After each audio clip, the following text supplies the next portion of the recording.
A União das Casas Espíritas da Zona Norte apresenta O Espiritismo está no ar. Um programa que anuncia, esclarece e consola.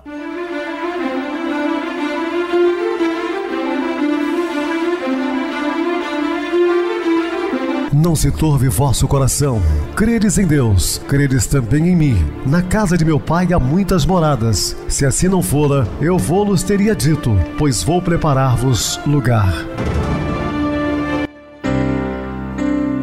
O Espiritismo está no ar. Sintonize esta frequência. Pare, pense na vida, faça perguntas. Uma ótima noite para você. Hoje, quinta-feira, 25 de janeiro de 2024. Muito obrigado pelo carinho, pela sintonia. Rádio Clube FM, sua voz e a nossa voz. Estamos no ar de segunda a sexta-feira desde 2014. Pela emissora, depois passamos também a transmitir o programa via YouTube. Nosso canal é Viver _ Melhor. Se inscreva, deixa seu like, sua opinião é sempre muito importante para nós. Hoje, pela primeira vez, eu recebo no programa meu querido primo Elton Pedrosa Veríssimo. Ele é maçom desde 2015, então faz parte de uma ordem maçônica e vai esclarecer para nós acerca da maçonaria. Uma boa noite, meu irmão, seja muito bem-vindo. Boa noite, meu querido primo Pedrosa, meu amado, estimado primo. É uma honra estar com você, uma fortuna muito grande, um momento que já era esperado de estarmos compartilhando alguns mitos e verdades sobre a ordem maçônica, e eu quero deixar alguns fatos sobre a nossa ordem que, na verdade, eu não tenho como ordem secreta, mas como uma ordem discreta. Muito bem, Elton. Hoje nós vamos falar sobre cristianismo e maçonaria. Dúvidas, meus irmãos, entrem em contato com a Rádio Clube FM, que é 0 operadora 32 3211 5697. Para falar comigo, utilize a TIM 988012675, o WhatsApp 999 387699, o e-mail, o espiritismo está no ar, @hotmail.com. Interajam conosco, façam perguntas, tirem dúvidas, podem dar sugestões ao programa. Estamos à disposição de todos os ouvintes. Vamos agora para aquele momento muito especial que é o nosso momento de oração. Sintonize esta frequência. O Espiritismo está no ar. Momento de oração. Ó grande arquiteto do universo, fonte fecunda de luz e felicidade, os obreiros congregando nessa augusta loja, lhe rende mil graças.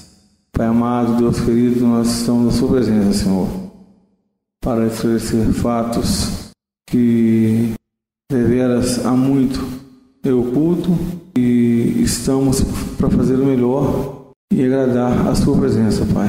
Muito obrigado. Estamos apresentando O Espiritismo está no ar. Bem, meus amados irmãos, estamos de volta com o assunto da noite, falando sobre cristianismo e maçonaria.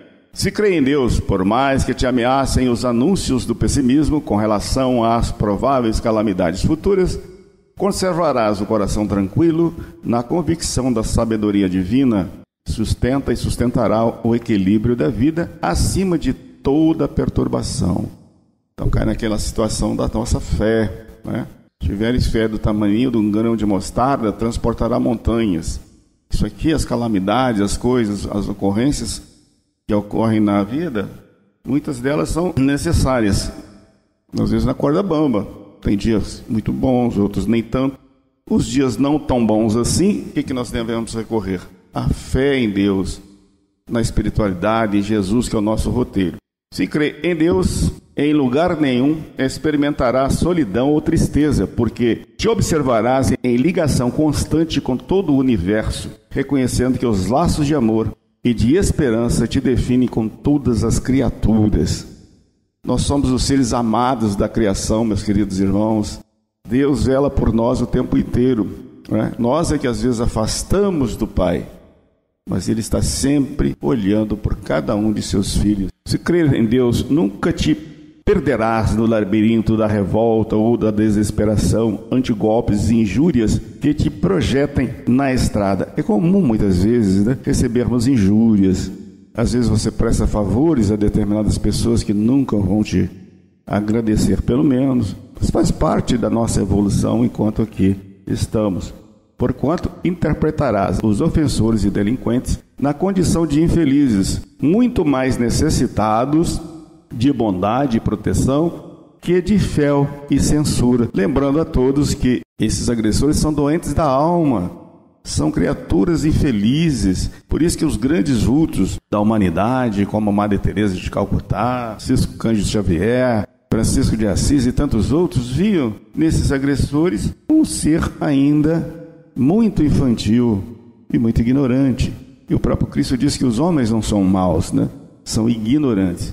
Portanto, se crê em Deus, viverás na terra sem adversário, de vez que por mais se multipliquem na senda aqueles que te agridam ou menosprezem, aceitará inimigos e opositores à conta de irmãos nossos, situados em diferentes pontos de vista.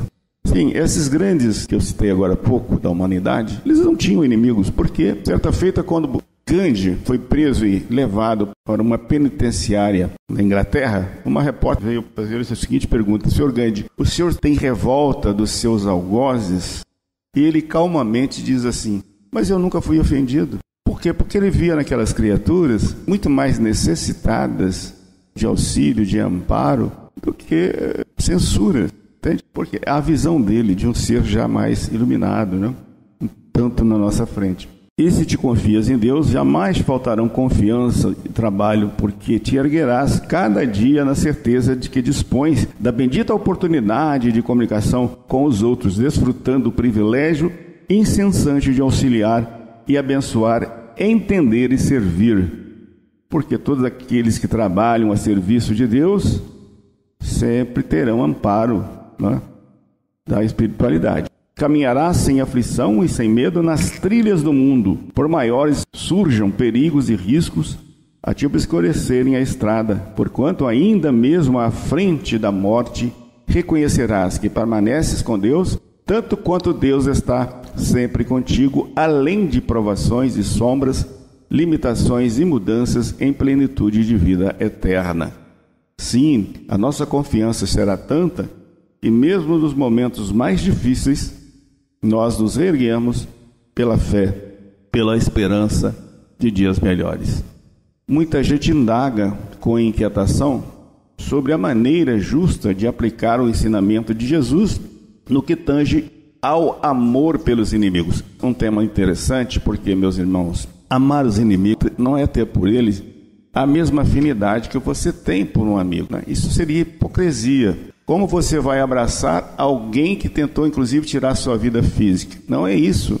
E as pessoas não compreenderam o ensinamento de Jesus. E é muito simples.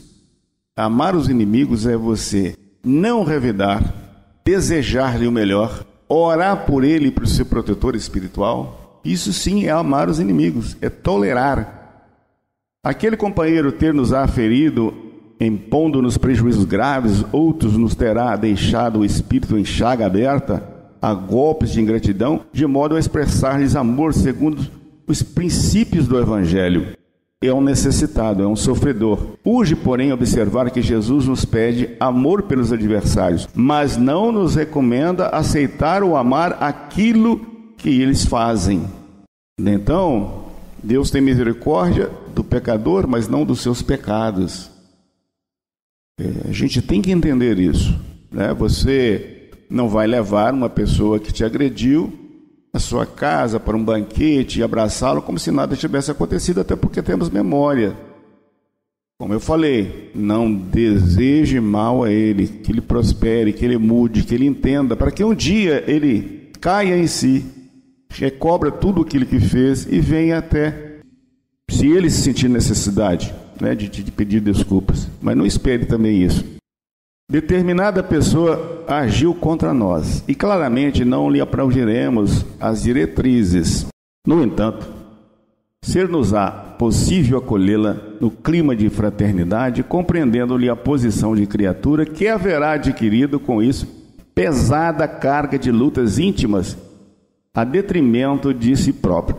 Quando perguntado onde está a lei de Deus, está na consciência do homem. Quanto mais ele se embaraça, causando mal a outrem, a sua consciência vai ficando cada vez mais pesada. Ele sofre por isso, podem ter certeza que são sofredores. Podemos, além disso, amar perfeitamente os que erraram contra nós, entendendo que as falhas deles hoje serão, talvez, nossas amanhã. Atentos que devemos estar às qualidades falíveis de nossa condição. É muito fácil para nós julgar, a outrem, dar-lhe os defeitos, mas e os nossos? Eu sempre gosto de dizer no programa, quer conhecer seu verdadeiro inimigo, olhe no espelho, porque é você mesmo. Você é o maior destruidor da sua própria vida.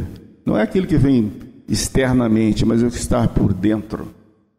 É o inimigo da vaidade, é o inimigo da indiferença, é o inimigo da calúnia, é o inimigo do orgulho. Então nós temos que combater isso, são muitos inimigos. Por cima, imaginemos o enfermo e a enfermidade. Deixaremos de amar os nossos doentes porque estejam doentes? E quando falamos em amar os doentes, estaremos ensinando o amor pela enfermidade? Amar os adversários será respeitar-lhes os pontos de vista e abençoá-los. Sempre tomem caminhos diferentes dos nossos.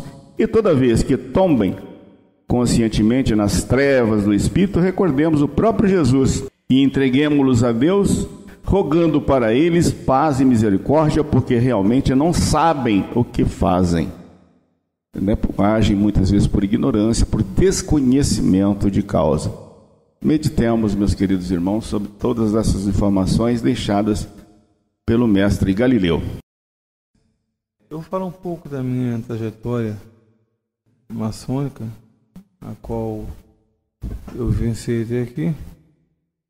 O processo de iniciação ocorreu no ano de 2014, todo o processo, como todos os irmãos passam, e eu iniciei no ano de 2015.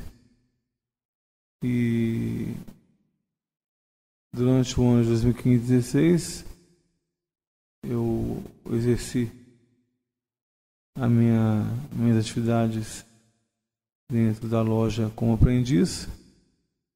Eu posso afirmar que foi os melhores momentos. E a gente suga todos os conhecimentos, adquire a riqueza, os bons elementos de conhecimento, você ganha como aprendiz. No ano de 2017, eu fui levado a companheiro, e no ano seguinte fui levado a mestre maçônico. A maçonaria, ela difundiu-se no século XVIII e se instalou em meados do século XIX. Nós somos uma ordem fraternal composta de homens livres e de bons costumes. É usado o título de uma sociedade secreta, que eu tenho por mim que nós somos discretos e não secretos. A ordem dos maçons livres e aceitos em uma sociedade secreta, que para mim é discreta, é aberta a homens de todas as religiões. Não aceitos ateus e nem mulheres. Para isso nós temos as ordens paramaçônicas, que iniciam mulheres, Mas dentro da maçonaria é uma sociedade discreta, aceita por homens livres e de bons costumes. Uma das peculiaridades para o irmão iniciar, ele tem que crer em Deus. Tem que crer em Deus. Uma conduta ética e honesta. Nós somos regidos pelo grande arquiteto do universo, que eu prefiro chamar de Deus. Não pode contar o que ocorre nas reuniões, obviamente, pelo fato da nossa descrição, e identificar-se como maçom para outras pessoas, que isso é de uma lei de um teólogo que era iniciado, o irmão Inocêncio de Jesus Viegas, assessor do Grande Oriente Brasil. Eu pertenço à potência do GOB, eu pertenço ao GOB-MG, que é regido pelo GOB do Distrito Federal. O GOB ele está nos 26 estados e no Distrito Federal, ou seja, está em toda a federação. Então, as potências maçônicas, elas se difundem de tal maneira, como se fosse um governo municipal. São as lojas de suas respectivas cidades, né? E o poder estadual da maçonaria, no caso dos GOBs estaduais, estão nas capitais dos seus respectivos estados. E somos regidos pela ordem federal que está situada no Distrito Federal, que é o GOB, que é o Grande Oriente Brasil. Hoje o nosso soberano mestre é o amado irmão Ademir Cândido da Silva, que sucedeu o soberano Múcio Bonifácio Guimarães. Tópicos que eu quero expor para os ouvintes, irmãos e simpatizantes. A organização surgiu na Idade Média, época das grandes construções em pedra, como castelos e catedrais, a partir de uma espécie de embrião dos chamados sindicatos, as corporações de ofício. O maçom, em francês, é pedreiro, onde reuniam trabalhadores medievais como alfaiates, sapateiros, ferreiros, e guardavam suas técnicas, uma espécie de segredo, né? Eram técnicas muito aperfeiçoadas e as pessoas que por ali passavam, como pedreiros em especial, viajavam muito a trabalho. Por isso tinha uma certa liberdade, ao contrário dos servos, que deviam satisfação aos seus senhores feudais. Como quisessem deixar suas terras. Quem afirmou isso foi Eduardo Bastos de Albuquerque, professor de História e Religiões da Unesp. E a maçonaria ela fez parte de muita coisa, de muitas revoluções no Brasil, como a lei do ventre livre. Os filhos nascidos de escravas, eles não eram submissos à escravidão, eram livres. Feito pelo saudoso irmão Visconde do Rio Branco. E houve muitos maçons revolucionários que atuaram na história do Brasil, como Dom Pedro I. A maçonaria passou a admitir outros membros, além de pedreiros, transformando-se assim em uma fraternidade dedicada à liberdade de pensamento e expressão religiosa e política, contra qualquer tipo de absolutismo, tanto que a organização teve forte influência nos bastidores da Revolução Francesa, independência dos Estados Unidos, e aqui no Brasil participou decisivamente da abolição da escravatura, como já citei aqui, a lei do ventre livre, antes da Lei Áurea. Cofundador foi o irmão Visconde do Rio Branco. Independência e proclamação da República. A régua e o compasso e o esquadro, que são símbolos da maçonaria, remete a instrumentos de trabalhadores que na Idade Média dominavam as técnicas e construções. Uma variante da mesma simbologia aparece no verso da nota de $1. Nela o esquadro e o compasso se resume no triângulo que encabeça a pirâmide e representa a Santíssima Trindade. O olho no seu interior tem o mesmo significado, a letra G, Deus, Oriente, que tudo sabe e tudo vê. A explicação dos 6 primeiros presidentes dos Estados Unidos, principais articuladores da independência do país, como o George Washington, Thomas Jefferson e Benjamin Franklin, eram maçons. E no Brasil também nós temos referências maçônicas, como o amado irmão General Hamilton Mourão, é um maçom elevado, e por aqui várias celebridades conhecidas nacionalmente, como Pixinguinha, como o saudoso irmão Luiz Gonzaga, que iniciou-se no ano de 1971, aos 59 anos, vindo falecer de 89, aos 67 anos. Outro fato curioso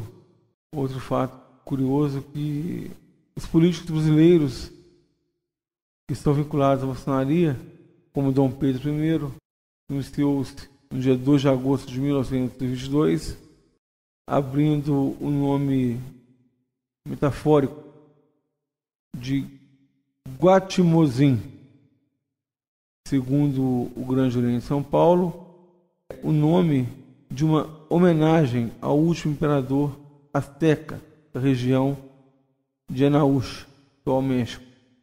Ele considerava semelhante a esse ser por sua disposição de se sacrificar pelo Brasil, de acordo com o Grande Oriente de São Paulo.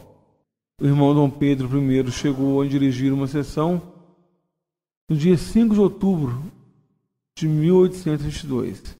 Nós tivemos vários presidentes que tiveram influências dentro da maçonaria, como eu citei o amado irmão Hamilton Mourão, e alguns membros do governo provisório, como República recém-proclamada de 1819, também participaram da maçonaria. Marechal Deodoro da Fonseca, Campos Salles, Benjamin Constante, Tino Bocaiúva, Rui Barbosa e Floriano Peixoto também eram irmãos. E de acordo com o Grande Oriente do Brasil, o GOB, onde eu faço parte, participariam ainda da Maçonaria Prudente de Moraes, o terceiro presidente do Brasil, Nilo Peçanha, Hermes da Fonseca, Venceslau Braz, Delfim Moreira, Washington Luiz, Café Filho, Nereu Ramos e Jânio Quadros também eram maçons. Então, amados irmãos, foi um pequeno resumo da nossa ordem, e eu congrego na Fraternidade Javalense 462 e somos associados à loja Fidelidade Mineira, localizada na cidade de Juiz de Fora, na Avenida Rio Branco, de número 105. Um fraternal abraço a todos os irmãos e simpatizantes. Muito obrigado, Pedrosa, pela fortuna de estar com você. Uma boa noite, meu primo. Muito bem explicado sobre a maçonaria. Isso é muito importante. Pessoas confundem ainda a maçonaria com religião. E um dos pontos básicos, né, para se tornar maçom é ter uma religião definida, né? É crer em Deus. Nós vamos agora para o intervalo musical, a seguir a nossa oração final. O meteoro e a toupeira.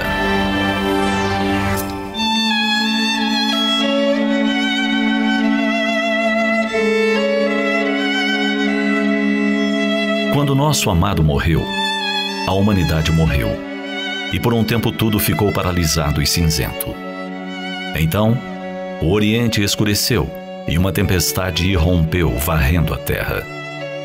Os olhos do céu abriram-se e fecharam-se, e a chuva caiu torrencialmente, lavando o sangue que jorrava das mãos e dos pés. Também eu morri.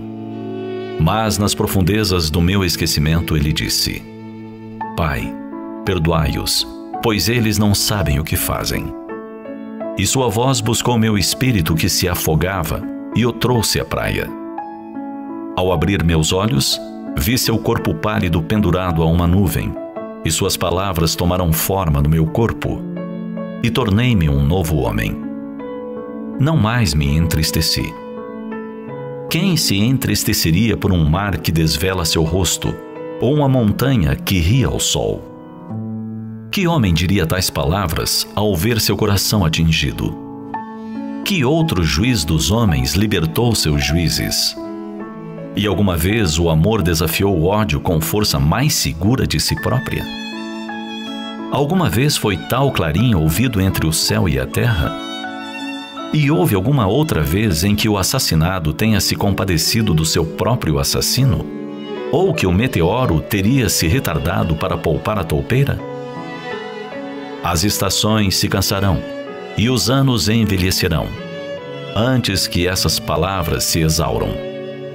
Pai, perdoai-os, pois eles não sabem o que fazem. E nós, embora gerados por muitas e muitas vezes, as guardaremos.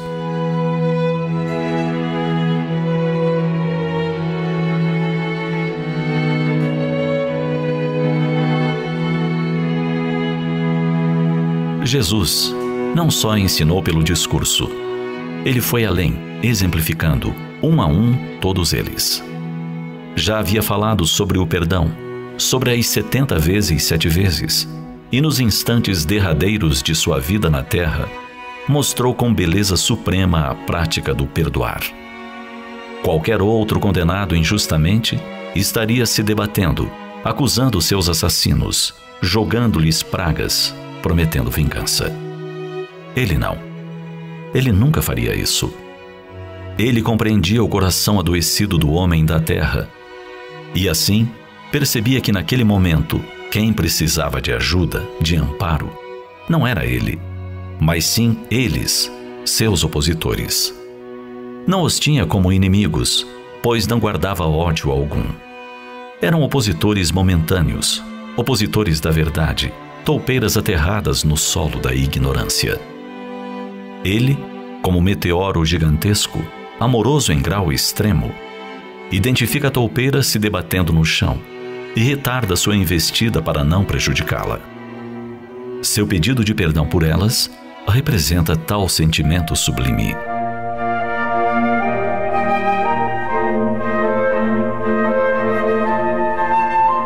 Pensemos no gesto do Cristo, grandioso, surpreendente. Que ele nos inspire a perdoar, começando pelas pequenas coisas do dia a dia. Que sejamos mais tolerantes com os deslizes do nosso próximo. Que entendamos que os maus estão doentes, infelizes e precisam de nossa ajuda, e não de nossa animosidade em retribuição à sua. Perdoar é livrar-se do peso da mágoa que consome com o passar dos dias. Perdoar é fazer-se leve, elevando-se acima das dificuldades do mundo, assim como Jesus o fez.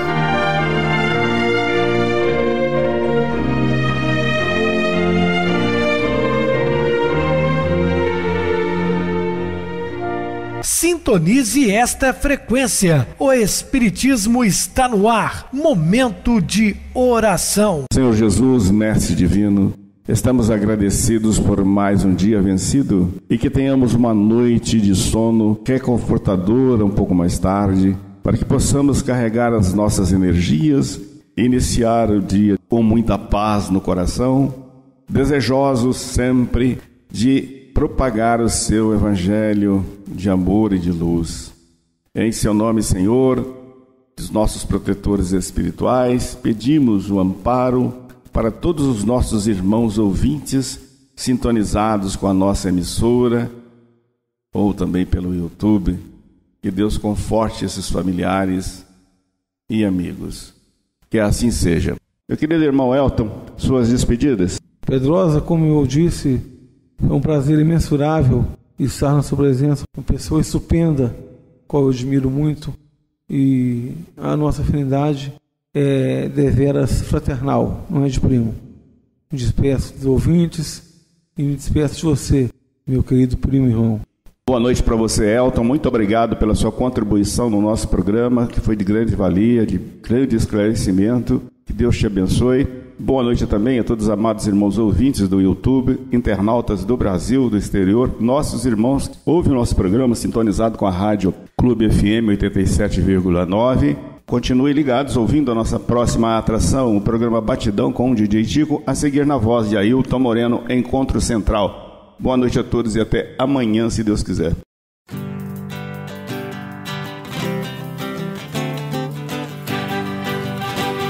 A União das Casas Espíritas da Zona Norte apresentou O Espiritismo Está no Ar, anunciando o Evangelho de Jesus, esclarecendo sua mensagem, consolando corações. Olhe pro céu e descubra imagens de luz. Se tem Jesus, o amor todo que Deus te deu. Pense no bem, no melhor em que pode fazer. Seja o que for, também vai receber. De coração, ajude-me, irmão, a caridade é o caminho do amor. Faça ainda que possa sofrer, pois bênçãos de Deus há de ter. Ame, perdoe e viva melhor a natureza, o céu e o mar.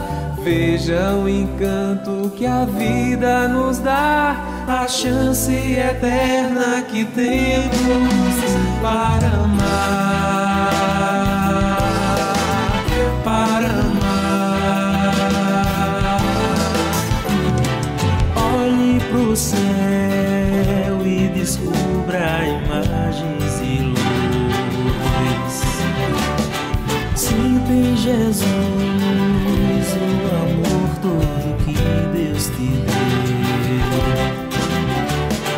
Pense no bem, no melhor em que pode fazer. Seja o que for, também vai receber. De coração, ajude, irmão, a caridade é o caminho do amor. Faça ainda que possa sofrer, pois bênçãos de Deus há de ter. Ame, perdoe e viva melhor a natureza, o céu e o mar. Veja o encanto que a vida nos dá, a chance eterna que tem